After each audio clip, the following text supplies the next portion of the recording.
প্ৰিয় বন্ধু-বান্ধৱীসকল মই পংকজ বৰুৱা ইউজিচি নেটৰ ফালৰ পৰা ইউনিভাৰ্চিটি গ্ৰান্ট কমিশ্যন ইউজিচি নেটৰ ফালৰ পৰা যেটো আমাৰ জুনৰ এক্সাম হয় ৰেজিষ্ট্ৰেচন হেতু আৰম্ভ হৈছে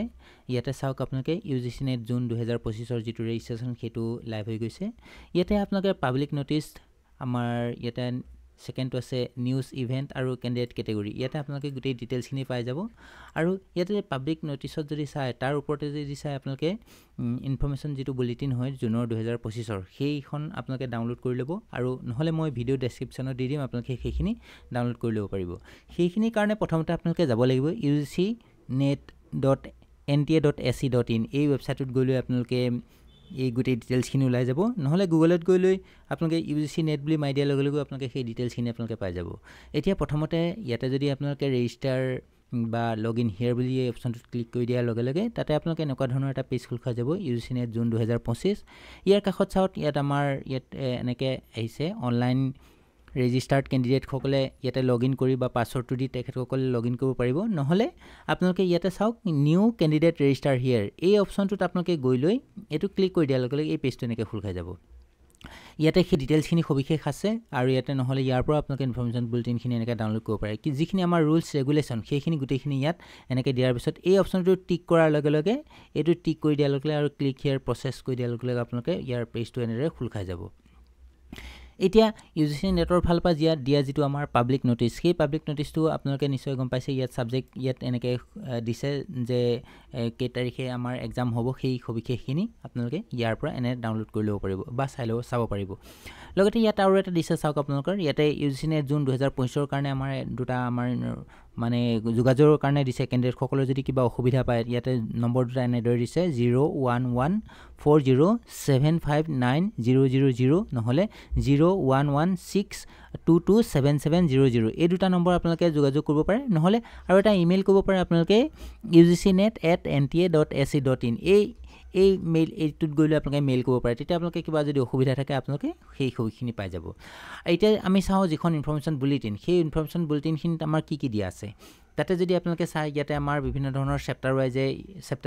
ইউজিচি নেটৰ ফাল পাই নেগেৰে দিছে ইয়াতে যেটো আমাৰ ভিজন মিশন বা যিকি কোৰ ভ্যালু সেইখন দিছে আৰু ইয়াত টেবুল ওয়াইজ দিছে এই টেবুলখনৰ কি দিছে চাওক এই টেবুলত আমাৰ চেপ্টাৰ ওয়াইজ দিছে চেপ্টাৰ 1 বা সিৰিয়েলত যদি চাও ইয়াত ইনফৰমেশন বুলেটিন ডেট আৰু গ্লেন্স সেইখিনি ফি ষ্ট্ৰাকচাৰ সেইখিনি বিষয়ে দিছে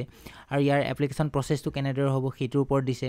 তাৰপিছত চেপ্টাৰ যদি 2 যাও এক্সামিনেশন স্কিম বিলাক কেনেকুৱা ধৰণৰ হয় mode of exam pattern exam subject কেনেকুৱা ধৰণৰ হয় আৰু কোৱেশ্চন পেপাৰবোৰ কেনেকুৱা ধৰণৰ মাৰ্কবোৰ কেনেকুৱা হয় যদি চেপ্টাৰ 3 যদি চাও এলিজিবিলিটি আৰু কোৱালিফিকেশন কি লাগে সেইখিনি আপোনালোকে পাব এজ লিমিট খিনি আপোনালোকে কিমান এজ লিমিট হলে পাৰিব কি কাৰ চেপ্টাৰ 4 ৰিজাৰ্ভেশন খিনিৰ ওপৰত আছে ৰিজাৰ্ভেশন কাৰ কিমান ৰিজাৰ্ভেশন মানে দিব লাগিব সেইখিনি ওপৰত আছে ইয়াৰ পেজ ওয়াইজ আৰু ৰেজিষ্ট্ৰেচন আৰু প্ৰসেস শেষত আছে 5 নম্বৰ চেপ্টাৰটোত আমাৰ এপ্লিকেশন প্ৰসেসৰ ওপৰত আছে আৰু চ্যালেঞ্জেস ৰিজাল্ট আমি কেনেকৈ এনসাৰ কি চ্যালেঞ্জ কৰিব পাৰো বা আনফেয়াৰ মিন্স প্ৰেক্টিছৰ কাৰণে এক্সামে কিখিনি ৰুলছ ৰেগুলেশন আছে সেই গুটেখিনি ইয়াত দিয়া আছে এতিয়া হাউকছন আমি প্ৰথমতে চাও আমাৰ সিস্টেমটো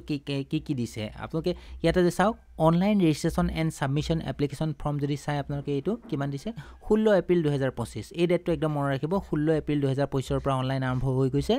আৰু এইটো 7 মে 2025 লৈকে এইটো অনলাইন আপোনালোকে কৰিব পাৰিব আপোনালোকে কিন্তু শেষত কৰিম 7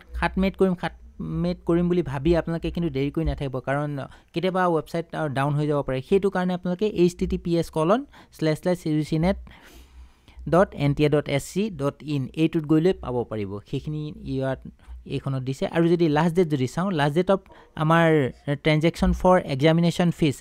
ফিজ যদি আপোনালোকে চাও 7 মে নহয় কিন্তু এদিন বঢ়াই দিছে 8 মে দিনাখনলৈকে আপোনালোকে এক্সামিনেশন ফিজ আপোনালোকে নেট দিব পাৰিব আৰু এই এক্সামিনেশন ফিজটো আপোনালোকে credit card debit card net banking নহলে ইউপিআই দি আপোনালোকে আজিকালি যথেষ্ট সুবিধা আছে ইউপিআই দি কৰিব পাৰিব আৰু সেইটো এটো 11:59 PM লৈকে এইটো দিছে ডেট তাৰ পিছত আকৌ যদি চাই এই যদি আপোনালোকে ইয়াৰ উপৰিও এক্সামৰ ফিজ বিলাক কিমান হয় সেইখিনি যদি আপোনালোকে চাই ইয়াত দেখিব আনৰিজাৰ্ভ ক্যান্ডিডেটৰ কাৰণে 1150 টকা আৰু জেনাৰেল ইডব্লিউএছ বা ওবিসি এনসিএলৰ কাৰণে 600 টকা তাৰ পিছত যদি চাই শিডিউল কাষ্ট বা শিডিউল ট্ৰাইব বা পাৰ্চন উইথ ডিজিবিলিটিৰ কাৰণে 325 টকা এইখিনি এনেদৰে দিছে আৰু যদি আপোনাক কিবা কাৰেকশ্যন থাকে ধৰি লওক আপোনালোকে ফৰ্মখন ফিল আপ কৰিলে তাতে কিবা এটা ভুল হৈ গ'ল সেইটো কাৰেকশ্যনৰ কাৰণে দুটা দিন ইউজিচি নেটৰ ফালৰ পৰা দিছে 7 মে 2025 পৰা এয়া বা 10 মে 2025 লৈকে এইটো ডেটটো এনেদৰে দিছে আৰু ইয়াৰ পিছত চাওক ইয়াতে যদি আমি city of examination to be announce later মানে পাছত এইটো এনাউন্স কৰিব তেখেতসকলে এক্সাম সিটি ক'ত দিব তাৰ উপৰিও আপোনালোকে এডমিট কাৰ্ড কেতিয়া ডাউনলোড কৰিব পাৰিব সেইটো এটা ডেট দিছে কিন্তু এতিয়া এক্সামৰ আমাৰ মেইন ইম্পৰ্টেণ্ট হেৰিটো হৈছে এক্সাম ডেটটো ইয়াৰ টেণ্টেটিভলি যদি এক্সাম ডেট চাওঁ আমাৰ 21 জুনৰ পৰা 30 জুনৰ ভিতৰত হ'ব এইটো একদম মনত ৰাখিব এইটো যিহেতু জুনৰ এক্সাম সেইটো কাৰণে 21 জুনৰ পৰা 30 জুনৰ ভিতৰত আমাৰ ষ্টেপ বাই ষ্টেপ হ'ব আৰু এক্সামৰ ডিউৰেশ্যন কিমান হ'ব 3 ঘণ্টা একদম মনত ৰাখিব এইটো 180 মিনিট ইয়াতে কোনো ধৰণৰ ব্ৰেক নাথাকে দুইখন পেপাৰৰ কাৰণে পেপাৰ 1 আৰু পেপাৰ 2 কাৰণে মানে যেনেকৈ আমাৰ স্লেটৰ এক্সামত অলপ এখন পেপাৰ দিয়াৰ পিছত ফাৰ্ষ্ট পেপাৰ দিয়াৰ পিছত ছেকেণ্ড পেপাৰৰ কাৰণে অলপ ব্ৰেক থাকে কিন্তু এই ইউজিচি নেটত কিন্তু তেনেকুৱা ধৰণৰ কোনো ধৰণৰ ব্ৰেক নাথাকে একেলগে থাকে সেইটো আৰু কেতিয়া চেণ্টাৰৰ ডেট বা কি হয় সেইখিনি আপোনালোকে এই ৱেবছাইট দুটা আছে UGCNet.NTA.in বা NTA.ac.in এই দুটা ৱেবছাইটত যদি আপোনালোকে চাই থাকে ইয়াত সবিশেষ আপোনালোকে পাব পাৰিব এতিয়া আমি চেপ্টাৰবিলাকৰ বিষয়ে পাতো আহক আমাৰ কেনেকৈ কি হেৰি কৰিব লাগিব সেইখিনি প্ৰথমতে আপোনালোকে চাওক ইয়াত কি দিছে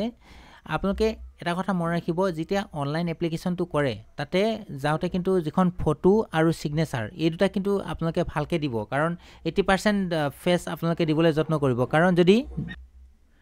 চেপ্টাৰ 1ত কি আছে চাওঁ আহক চেপ্টাৰ 1ত দিছে এবাউট যিটো আমাৰ NTA বিষয়ে দিছে ইয়াতে আমাৰ কেনেদৰে ইউনিভাৰ্চিটি UGCৰ বিষয়ে দিছে ইয়াত ডিটেইলছখিনি তাৰপিছত আমাৰ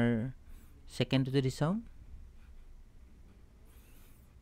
তাতে চাওকচোন ইয়াত আমাৰ কেটেগৰী 3টা আছে যে সেই 3টাৰ ওপৰত দিছে আমি কেটেগৰী 3টা হৈছে কেটেগৰী 1 কেটেগৰী 2 আৰু কেটেগৰী 3 তাতে প্ৰথমতে কোনটোৰ কাৰণে এইটো JRF এছিষ্টেণ্ট প্ৰফেচৰ আৰু এটা হৈছে PhD কাৰণে যেতিয়া এডমিশ্যন লওঁ আমি প্ৰথম কেটেগৰীত আমি 3টা এপ্লাই কৰিব পাৰোঁ 3টাই আমি ইয়েছ কৰি দিলোঁ তাৰ দ্বিতীয় কেটেগৰীত যদি চাওঁ আমি JRF নালাগে ধৰি লওক তাৰপিছত আমি এছিষ্টেণ্ট প্ৰফেচৰৰ কাৰণে ইয়েছ কৰিব পাৰোঁ আৰু PhD কাৰণে ইয়েছ কৰিব পাৰোঁ আৰু যদি 3 নম্বৰ কেটেগৰীটো চাওঁ অনলি PhD কাৰণে এনেদৰে 3টা কেটেগৰী দিছে আপোনালোকে এই 3টা চুজ কৰিব পাৰে তাৰপিছতে আৰু ইয়াত যদি চাই নেক্সট মই যিখিনি ইম্পৰ্টেণ্ট হয় সেইখিনিৰ ওপৰত ডিছকাছ কৰিছোঁ দ্বিতীয়টো চাওকচোন আমাৰ যদি এক্সাম পেটাৰ্ণটো যদি চাবলৈ যাওঁ এক্সাম পেটাৰ্ণটো কি আছে ইয়াতে ফাৰ্ষ্ট পেপাৰৰ কাৰণে আমাৰ 100 মাৰ্ক আছে আৰু ছেকেণ্ড পেপাৰৰ কাৰণে 200 মাৰ্ক আছে ফাৰ্ষ্ট পেপাৰৰ কাৰণে 100 মাৰ্ক হৈছে 50টা কুৱেশ্যন মানে ইনটু 2 মানে দুইকে থাকে এটা কুৱেশ্যনত আৰু ইয়াতে যদি চাওঁ 100 ইনটু 2 সমান কিমান 200 মাৰ্কছ হয় আৰু ফাৰ্ষ্ট পেপাৰখন হৈছে ইয়াত আমাৰ টিচিং বা ৰিচাৰ্চ এপ্টিটিউডৰ ওপৰত আহে ফাৰ্ষ্ট পেপাৰখন ৰিজনিং এবিলিটি ৰিডিং কম্প্ৰিহেনশ্যন এনেকুৱাৰ ওপৰত আহে আৰু জেনেৰেল এৱাৰনেছ এইখিনিৰ ওপৰত আহে দ্বিতীয়টো হৈছে আমাৰ subject selected by the candidate মানে ছাবজেক্ট পেপাৰখনৰ এই দুইখন পেপাৰে কিন্তু 3 ঘণ্টা সময় ইয়াতে কোনো ধৰণৰ ব্ৰেক নাথাকে সেইটো কাৰণে আপোনালোকে মনত ৰাখিব আৰু এইটো এটা অনলাইন বেছ এক্সামেই হয় সেইখিনি আপোনালোকে সবিশেষ জানেই আৰু ইয়াতে যদি চাই https://www.ugcnetonline.in/new/php এই ৱেবছাইটটোত গ'লে আপোনালোকে UGC নেটৰ মানে অফিচিয়েল ৱেবছাইট এইটো ইয়াত গ'লে আপোনালোকে চিলেবাছখিনি ডাউনলোড কৰি ল'ব পাৰে তাৰপিছতে চাওক এইটো এটা মষ্ট ইম্পৰ্টেণ্ট চিন্স এতিয়ালৈকে কোনো ধৰণৰ নিগেটিভ মাৰ্কিং কিন্তু ব্যৱস্থা কৰা নাই সেইটো এটা মষ্ট ইম্পৰ্টেণ্ট হয় আপোনালোকে চাব আমি 3 নম্বৰ চেপ্টাৰলৈ যাওঁ 3 নম্বৰ চেপ্টাৰটো আছে এলিজিবিলিটি আৰু কোৱালিফিকেশ্যনৰ ওপৰত কিমান কোৱালিফিকেশ্যন লাগিব সেইটো আপোনালোকে চাওক ইয়াতে জেনেৰেল কেণ্ডিডেটৰ কাৰণে যদি চাওঁ আমি মাষ্টাৰ ডিগ্ৰীত 55% লাগিব ইয়াতে মাষ্টাৰ ডিগ্ৰীৰ লগতে আমাৰ যদি 4 ইয়াৰ যিটো ইণ্টিগ্ৰেটেড আমাৰ কোৰ্চ হয় সেইটো আপোনালোকে থাকিলেও আপোনালোকে কৰিব পাৰিব তাৰপিছতে দ্বিতীয়টো দিছে মাষ্টাৰ ডিগ্ৰী অৰ ইকুইভেলেণ্ট কোৰ্চৰ কাৰণে এইটো এপিয়াৰিং ফাইনেল ইয়াৰ যেতিয়া আপোনালোকে এক্সামিনেশ্যন যদি দিয়ে তেতিয়াও আপোনালোকে এপ্লাই কৰিব পাৰে আৰু যদি আমি OBC কেণ্ডিডেট বা ST SC সেইবিলাক কেণ্ডিডেটৰ কাৰণে কি 50% মাৰ্ক মানে ইয়াতে কিমান আছে চাওক ইয়াত 55% মাৰ্ক যদি আমাকে এছিষ্টেণ্ট প্ৰফেচৰৰ কাৰণে কিমান লাগিব 55% মাৰ্ক লাগিব আৰু 50% মাৰ্ক হ'লে OBC NCL ST PW third জেণ্ডাৰৰ কাৰণে 50% মাৰ্ক হ'লে আপোনালোকে এইটো এক্সামত বহিব পাৰিব তাৰপিছতে যদি চাওঁ এই ইনষ্ট্ৰাকশ্যনখিনি যদি এনেকৈ চাই যাওঁ আমি মষ্ট ইম্পৰ্টেণ্ট যিখিনি ইনষ্ট্ৰাকশ্যন সেইখিনি মই দিবলৈ যত্ন কৰিছোঁ তাৰপিছতে এজ লিমিটটো যদি চাই আপোনালোকে চাওক এজ লিমিট 30 বছৰ JRFৰ কাৰণে 30 বছৰতকৈ কিন্তু বেছি হ'ব নালাগিব ইয়াত ডেট এটা বান্ধিছে 1/6/2025 ভিতৰত আপোনালোকে কেলকুলেশ্যন কৰি ল'ব তাতকৈ আপোনালোকৰ 30 বছৰতকৈ ওপৰ হ'লে কিন্তু আপোনালোকে JRFৰ কাৰণে যোগ্যতা অৰ্জন কৰিব নোৱাৰিব আৰু তাৰপিছতে যদি আমাৰ এজ ৰিলেক্সেশ্যন অলপ দিছে 5 বছৰৰ কাৰণে দিছে OBC এনচেলৰ কাৰণে 5 বছৰ বঢ়াই দিছে এইটো JRF মানে কিমান হৈ গ'ল 30+5 35 ইয়াৰ্ছৰলৈকে OBC ST SC কাৰণে সেইখিনি 35 ইয়াৰ্ছৰলৈকে আপোনালোকে JRF পাব পাৰিব কিন্তু তাৰপিছত আকৌ এইটো ওমেন কেণ্ডিডেটৰ কাৰণে এপ্লিকেবল হয় সেইটো এটা মনত ৰাখিব কিন্তু ওমেন কেণ্ডিডেটৰ কাৰণেও কিন্তু 5 ইয়াৰ্ছ আপোনালোকৰ সেইটো এনেদৰে দিছে আৰু এজ ৰিলেক্সেশ্যনৰ আৰু কিছুমান আছে 5 ইয়াৰ্ছ যেনেকৈ যদি চাই এইটো মাষ্টাৰ ডিগ্ৰী সকলো সেইখিনিৰ ওপৰত মই বিশেষ আলোচনা নকৰোঁ এছিষ্টেণ্ট প্ৰফেচৰৰ কাৰণে যদি চাওক ইয়াৰ ধৰণৰ কোনো ধৰণৰ আপাৰ এজ লিমিট নাই এছিষ্টেণ্ট প্ৰফেচৰৰ কাৰণে যিকোনো এজ এপ্লাই কৰিব পাৰে আৰু PhDৰ কাৰণে কোনো ধৰণৰ আপাৰ এজ লিমিট কিন্তু নিৰ্ধাৰণ কৰি দিয়া নাই নেটৰ ফালৰ পৰা নেক্সট চেপ্টাৰ 4 লৈ যাওঁ ৰিজাৰ্ভেশ্যনখিনি আপোনালোকে নিশ্চয় গম পাইছে ST বা SCৰ কাৰণে যদি চাওঁ SCৰ কাৰণে 15% ৰিজাৰ্ভেশ্যন আছে আৰু STৰ কাৰণে 7.5% ৰিজাৰ্ভেশ্যন আছে OBC যিবিলাক এনচিএল কেটেগৰী তেখেতসকলৰ কাৰণে 27% ৰিজাৰ্ভেশ্যন আছে আৰু জেনেৰেল EWS মানে জেনেৰেল EWS কেণ্ডিডেটৰ কাৰণে 10% ৰিজাৰ্ভেশ্যন আছে এইটো নতুন কৰি দিছে আৰু 5% দিছে এই যিবিলাক আমাৰ PWD কেণ্ডিডেট মানে পাৰ্চন উইথ ডিজিবিলিটি তাৰ যিসকলৰ 40% কিন্তু থাকিব লাগিব তাতকৈ কিন্তু তলত হ'লে সেইটো প্ৰযোজ্য নহ'ব তাৰপিছতে আকৌ ঠিক তেনেকৈ আৰু এটা কথা মনত ৰাখিব এই যিখিনি অকল মানে PWD কেণ্ডিডেট আছে তেখেতসকলৰ কাৰণে এক্সাম টাইমটো অলপ বঢ়াই দিয়ে আধা ঘণ্টা আই থিংক আধা ঘণ্টামান সময় তেখেতসকলৰ কাৰণে বঢ়াই দিয়ে তাৰপিছত আৰু নেক্সট আমি চাওঁ নেক্সট আমাৰ চেপ্টাৰ 5ত আছে ৰেজিষ্ট্ৰেশ্যন এণ্ড এপ্লিকেশ্যন প্ৰচেছখিনি মই ওপৰত সেইখিনি ক'লোৱেই আপোনালোকক ইয়াতে ফৰ্ম ফিল আপ যেতিয়া কৰিব যাওঁতে আপোনালোকৰ শুদ্ধকৈ নিজৰ নাম দেউতাৰ নাম বা ডেট অফ বাৰ্থকেইটা একদম শুদ্ধকৈ দিবলৈ যত্ন কৰিব এখন আইডেণ্টিফিকেশ্যন মানে এটা পাছবুক মানে ফটোগ্ৰাফ উইথ আইডেণ্টিটি আপোনালোকে পৰাপক্ষত পান নম্বৰটোৱে দিবলৈ যত্ন কৰিব কাৰণ সেইটো আপোনালোকৰ বেষ্ট হেৰি হয় দিবলৈ ফটো আইডেণ্টিটি প্ৰুফটো দিবৰ কাৰণে সুবিধা হয় বা ভোটাৰ ID নাম্বাৰো দিব পাৰে আধাৰ কাৰ্ডৰ নাম্বাৰ দিব পাৰে সেইখিনি আপোনালোকৰ নিজৰ ইচ্ছা অনুযায়ী দিব পাৰিব তাৰপিছত আপোনালোকে যিটো এড্ৰেছ মেইলিং এড্ৰেছটো আপোনালোকে পাৰ্মানেণ্ট এড্ৰেছৰ পিনক'ড লগতে দিবলৈ যত্ন কৰিব 4টা চিটি চিলেক্ট কৰিব দিছে আপোনালোকৰ নিয়েৰেষ্ট যিকেইটা চিটি হয় সেইকেইটা চিলেক্ট কৰিব আৰু ফাৰ্ষ্ট প্ৰিফাৰেঞ্চ যিটো দিব কিন্তু পৰাপক্ষত সেইটোতেই আহে আৰু যদি কিবা কাৰণত যদি চেণ্টাৰটো ফুল হৈ যায় তেনেহ'লে ছেকেণ্ড অপশ্যনটোলৈ গুচি যায়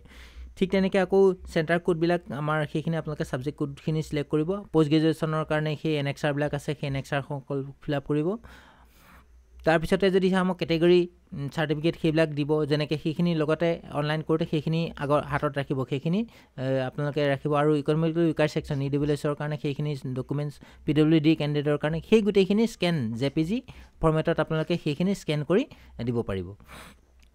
আৰু এটা কথা এটা ভেলিড ইমেইল ID আৰু মোবাইল নম্বৰ দিবলৈ যত্ন কৰিব কাৰণ ইমেইল IDটোৰ ওপৰত ইমেইল IDটোলৈ আৰু মোবাইল নম্বৰটোলৈ OTP ভেৰিফিকেশ্যন আহে গতিকে আপোনালোকে এটা ভেলিড ইমেইল ID আৰু বা ফোন নম্বৰ দিবলৈ যত্ন কৰিব আৰু এটা কথা অনলাইন যেতিয়া কৰোঁতে আপোনালোকে কিন্তু এই যিখন ফটো সেই ফটোখনৰ ছাইজটো 10 KB পৰা 200 KB ভিতৰত হ'ব লাগে আৰু তাৰে যদি চাই 80% কিন্তু মুখখন 80% হ'ব লাগিব আৰু ছিগনেচাৰটো যদি চাই এইটো 4 KB পৰা 30 KB ভিতৰত হয় আৰু সেইখনো প্ৰায় বগা কাগজত একদম শুদ্ধকৈ এটা প্ৰপাৰ জোখ আছে সেই জোখমতে দিবলৈ যত্ন কৰিব আজি অনলাইনৰ এইখিনি আছিলে আৰু সবিশেষ আলোচনা নকৰোঁ ভিডিঅ'টো যিহেতু দীঘল হৈ গৈছেগৈ আৰু